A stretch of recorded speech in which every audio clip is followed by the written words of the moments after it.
Hereditary is written and directed by Ari Asters and stars Tony Collet, a mother who has just recently lost her own mother, and her sort of grief going through losing her, and her slowly finding out that she was very secretive towards her, and what she did in her past, and how it's actually affecting her life even after the grave, as they start to feel a supernatural presence in their house, and some weird shit starts to happen. So before I get into anything, my goods, my flaws with this movie, Tony Collet gives maybe a top 10 performance of all time in this movie. She's playing this mother who, like I said, she recently lost her own mother, and she has to grieve, and she has to be scared at the same time. And with these elements, if you have seen the old 1978 Halloween, of course you probably have, you'll know Jamie Lee Curtis was disgusted by her performance because she felt she was too over the top, being scared and going through grief. In this movie, though, Ari Aster is asked to do the same.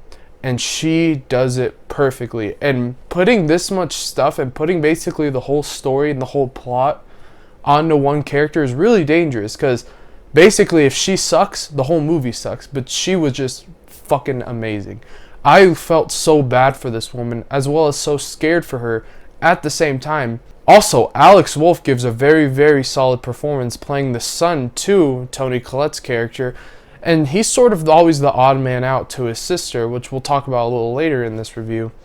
And he's just sort of always the odd man out, the one watching her. And he's also trying to grieve for his loss of the grandmother while dealing with something he did later in this movie, which he is also grieving and just shocked by at the same time.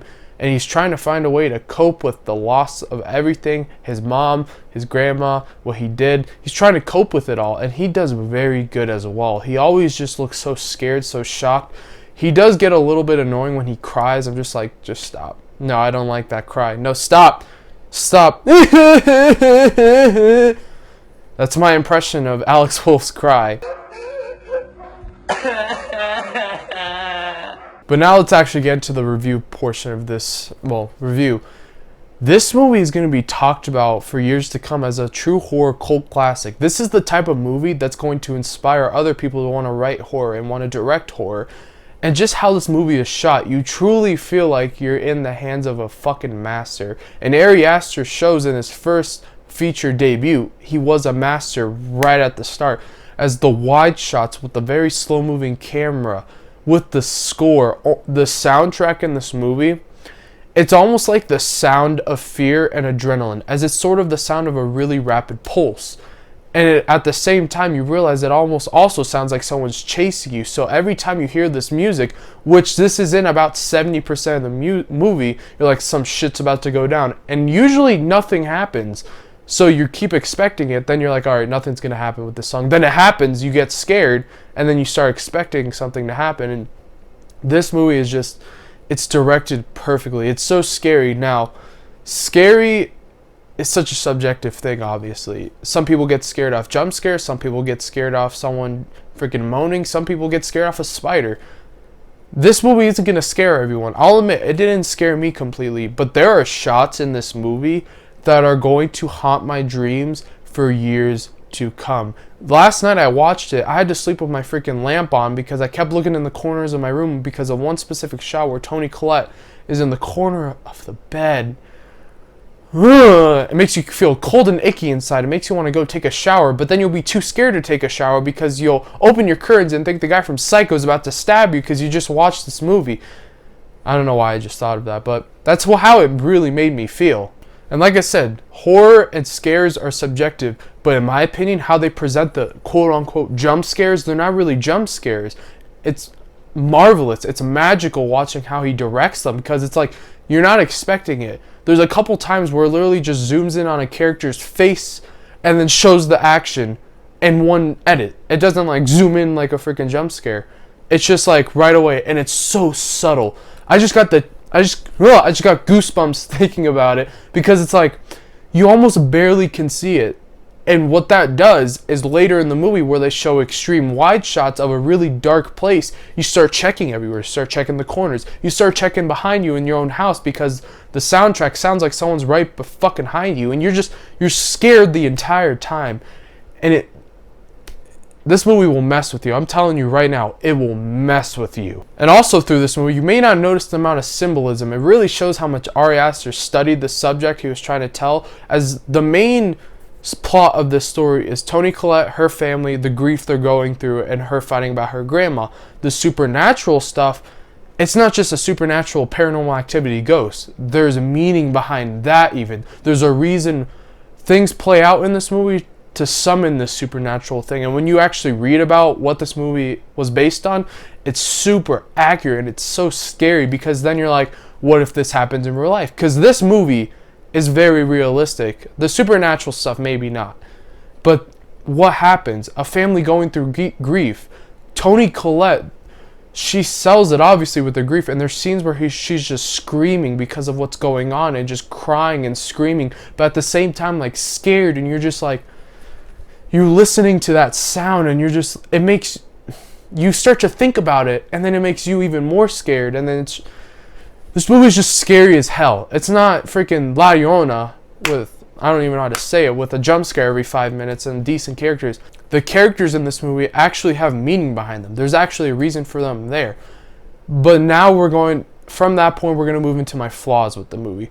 There's one character that I'm not going to say who it is, but there's one character I truly believe was not needed in this movie. And the person plays a pretty big part in this movie, but they just don't feel like they do much, except for the very ending being the last thing to summon the ghost, summon the supernatural, summon whatever comes.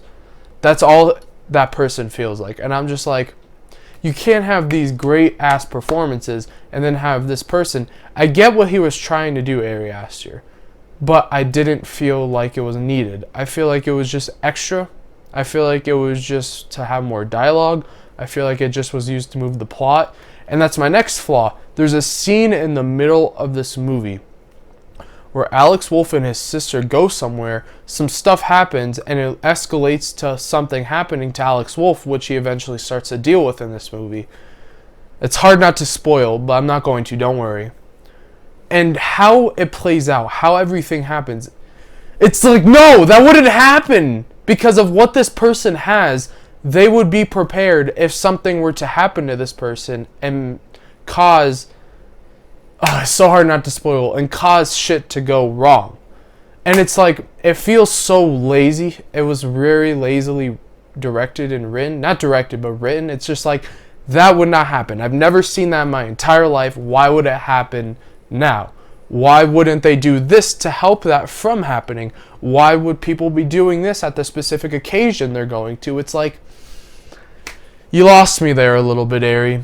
You lost me. I'm going to also be honest, the third act in this movie, while it is super scary and super freaky, because the third act is where most of the supernatural stuff comes. As about the first hour, yes, there's little scares, but it's more the scares of going through grief.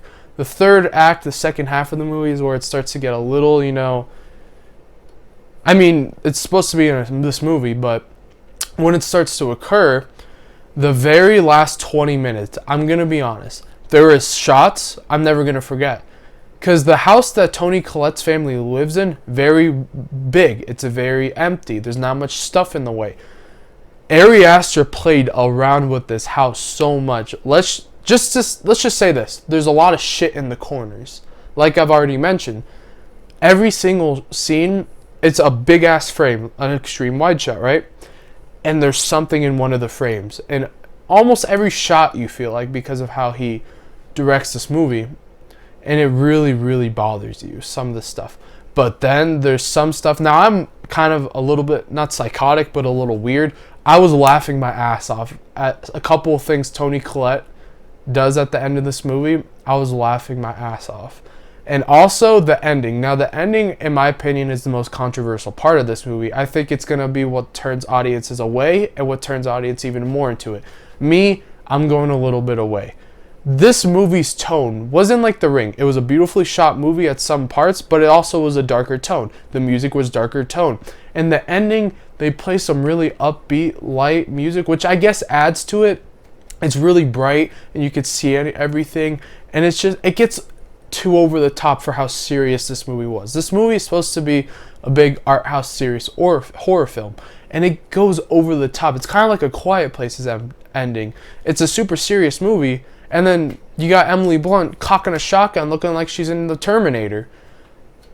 And it just gets a little too over the top for me. I'm just like, no. Like, I see what you're going for, but it kind of lost me a little bit, the ending. I was just like, the movie was so good and you ended it like this. It's not what I would have picked for the ending, just to say the least. But overall, this was honestly maybe the scariest movie I've seen in the last couple of years, and maybe the last decade. This movie is on the same level as The Babadook, which in my opinion is maybe the scariest horror film I've ever seen. And I actually think the characters are more fleshed out in this movie than in The Babadook. And that's saying a lot because I love The Babadook. But to get into my final Marco's Movies opinion, this movie is professionally shot, it's masterfully crafted, it's beautiful, it's scary, it has some moments I do not like, it has a couple little nitpicks as well in there, but overall, this is a movie that I think will satisfy 80% of people. I'm going to go ahead and give Hereditary an A-. Like I said, this movie was freaking terrified. There's things I'm going to dream about and envision in my mind and never, ever, ever forget. There is stuff I seriously am thinking about and can't unsee with this movie. And it's going to be hard to sleep at night, let's just say that. But thank you guys all for watching this movie review. If you guys enjoyed this, please consider clicking that subscribe button and turn on the notifications so you can see my next upload. Thank you guys all for tuning into this movie review. And as always, keep watching horror movies.